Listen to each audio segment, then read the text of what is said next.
ગુજરાત ચૂંટણી પંચ દ્વારા આગામી સપ્તાહમાં ગુજરાતના નવરચિત 15 મહાનગરપાલિકા, 84 નગરપાલિકા, 240 તાલુકા, 34 જિલ્લા પંચાયતોની ચૂંટણી જાહેર થવા જઈ રહી છે। 2027માં જે ચૂંટણી યોજાવાની છે વિધાનસભાની, એ પહેલાંના આ સામાન્ય ચૂંટણી એટલે કે લોકલ બોડી ઇલેક્શન ખૂબ જ મહત્ત્વના અને રાજકીય દારોમદારવાળા ગણાઈ રહ્યા છે। ત્યારે તેના સંદર્ભે ભારતીય જનતા પાર્ટી દ્વારા ઉમેદવારોની ચયન પ્રક્રિયા માટેની પણ તૈયારીઓ શરૂ થઈ ગઈ છે।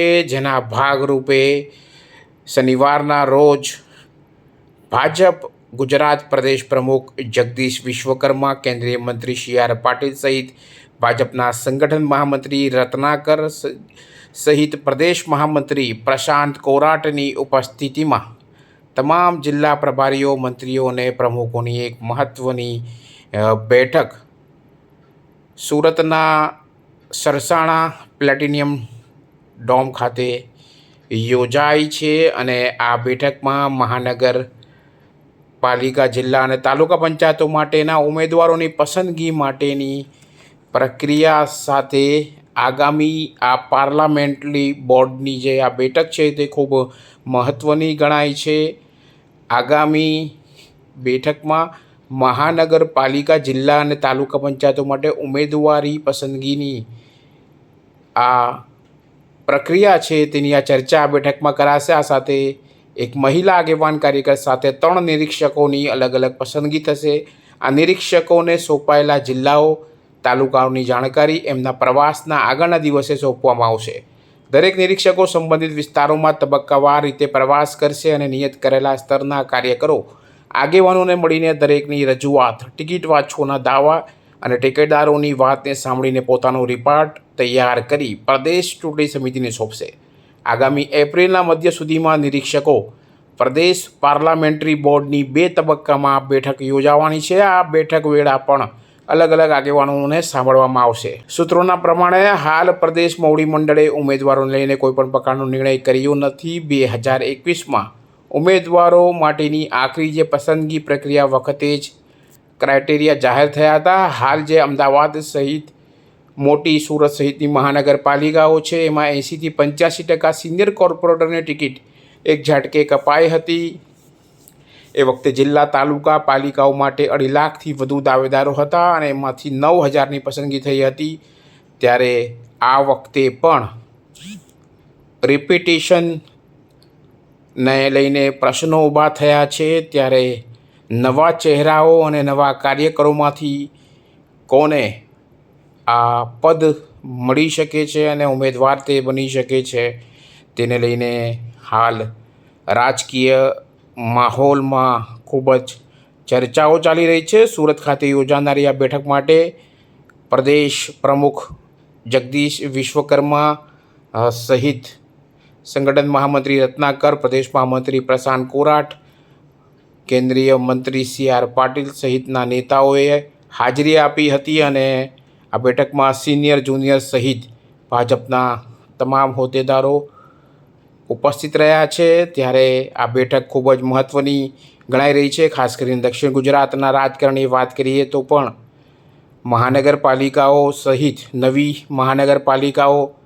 પંચાયતો, જિલ્લા પંચાયતો અને તમામ જે હોદ્દાઓની વરણી છે તે થઈ છે। ત્યારે કામગીરી સોંપવા માટેની આ એક મહત્ત્વની બેઠક માનવામાં આવી રહી છે। જાણીએ આ વિશે મહામંત્રી પ્રશાંત કોરાટ મીડિયા સાથે વાત કરતા તેમણે શું કહ્યું હતું। સુરત ખાતે દક્ષિણ ઝોનના પદાધિકારીઓની બેઠક માટે પ્રદેશ ભારતીય જનતા પાર્ટીના યશસ્વી અધ્યક્ષ આદરણીય શ્રી જગદીશભાઈ વિશ્વકર્મા આવ્યા છે। આગામી સ્થાનિક સ્વરાજની ચૂંટણીને ધ્યાનમાં રાખીને મંડળથી લઈને જિલ્લા સુધીના બધા જ કાર્યકર્તાઓને ઝોન્સ મળવાનું થાય એ પ્રકારે એમનો ગુજરાત પ્રદેશની અંદર પ્રવાસ ચાલી રહ્યો છે અને આજે શરૂઆત દક્ષિણ ઝોનથી થઈ છે। બપોર પછી મધ્ય ગુજરાતની અંદર મધ્ય ઝોનની બેઠક છે। 30 તારીખે સૌરાષ્ટ્રની અંદર છે અને 1લી તારીખે ઉત્તર ઝોનની આ જ શ્રેણીમાં બેઠકનું આયોજન કરવામાં આવ્યું છે. માનનીય પ્રદેશ અધ્યક્ષજીના નેતૃત્વમાં આગામી સમયમાં સ્થાનિક સ્વરાજની ચૂંટણી ભારતીય જનતા પાર્ટી લડવા જઈ રહી છે. જે રીતે ગત 2021ની અંદર ભારતીય જનતા પાર્ટીએ જે વિજય મેળવીને ઇતિહાસ બનાવ્યો હતો, એ નવો ઇતિહાસ બનાવવા માટે થઈને ભારતીય જનતા પાર્ટીના કાર્યકર્તાઓ, દરેક કાર્યકર્તાઓ પ્રદેશથી લઈને બૂથ સુધી બધા કામ કરે એ ધ્યેય સાથે માન્ય પ્રદેશ અધ્યક્ષજીનો પ્રવાસ ચાલી રહ્યો છે. જે પ્રકારે આપ સૌ જાણો છો કે દેશના યશસ્વી પ્રધાનમંત્રી શ્રી માન્ય નરેન્દ્રભાઈ મોદીજીના નેતૃત્વમાં દેશની અંદર કામ થઈ રહ્યું છે. દેશની અંદર છેવાડાના લોકો સુધી સરકારની યોજનાનો લાભ પહોંચી રહ્યો છે. ત્યારે ગુજરાતની અંદર પણ રાજ્યના માનનીય મુખ્યમંત્રી શ્રી ભૂપેન્દ્રભાઈ પટેલ સાહેબના નેતૃત્વમાં ભારતીય જનતા પાર્ટીની સરકાર કામ કરી રહી છે. સરકારની યોજનાકીય લાભાર્થીઓ સુધી પહોંચવા માટેનો પ્રયાસ, સરકારે કરેલા કામો, સાથે સાથે સ્થાનિક સ્વરાજની ચૂંટણી છે તો સ્થાનિક સ્વરાજની અંદર પણ ભારતીય જનતા પાર્ટીએ એકમના માધ્યમથી કરેલા કામો એ લોકોને યાદ અપાવીને એ પ્રકારે આવનારા સમયમાં ભારતીય જનતા પાર્ટીના કાર્યકર્તાઓ લોકો સુધી જવાના છે. આગામી 29મી તારીખે દેશના યશસ્વી પ્રધાનમંત્રી જે રીતે મહિનાના છેલ્લા રવિવારે મન કી બાતના કાર્યક્રમના માધ્યમથી લોકો સુધી જોડાતા હોય છે, ત્યારે આ વખતે પણ એ મન કી બાતના કાર્યક્રમની અંદર મન કી બાત ટિફિન બેઠક કે સાથ દરેક મંડળની અંદર, ગુજરાતની અંદર 600થી વધારે મંડળોની અંદર આ બેઠકનું આયોજન થઈ રહ્યું છે. એની અંદર દરેક બૂથમાંથી ઓછામાં ઓછા 5 કાર્યકર્તાઓ જોડાવાના છે.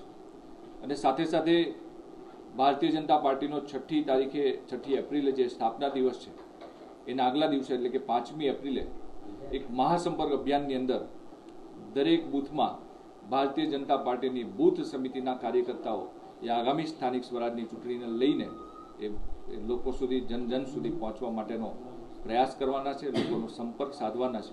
ત્યારે આવનારા સમયમાં પ્રદેશ અધ્યક્ષજીનો પ્રવાસ કાર્યકર્તાઓને ઉત્સાહિત કરવા માટે, પ્રોત્સાહિત કરવા માટે, નવી ઉર્જા, નવી શક્તિ સાથે એ લોકો આવનારી ચૂંટણીમાં કામ કરે એ માટે થઈને અને પ્રદેશ અધ્યક્ષનો પ્રવાસ ચાલી રહ્યો છે. ઉલ્લેખનીય છે કે 2027ની વિધાનસભા ચૂંટણી પહેલાં થઈ રહી આ લોકલ બોડી ઇલેક્શન ખૂબ જ મહત્ત્વના અને નિર્ણાયક સાબિત થવાના છે. ત્યારે ભારતીય જનતા પાર્ટી માટે એવું કહેવાય છે કે જેને ટિકિટ મળી તેની જીત નક્કી છે. જોકે ટિકિટ લેવા માટે પડાપડી થાય છે. અનેક જે છે કાવા દાવાઓ અને જે પ્રકારની કાર્યકર દ્વારા પ્રયાસ કરવામાં આવે છે તેમાં કોને સફળતા મળે છે અને કોણ ઉમેદવાર બને છે તે હવે આગામી સમયમાં જોવું રહ્યું. કેમેરામેન સાબિર અલી સૈયદ સાથે કાદિર શેખ, કર્તવ્ય ગુજરાત ન્યૂઝ, સુરત.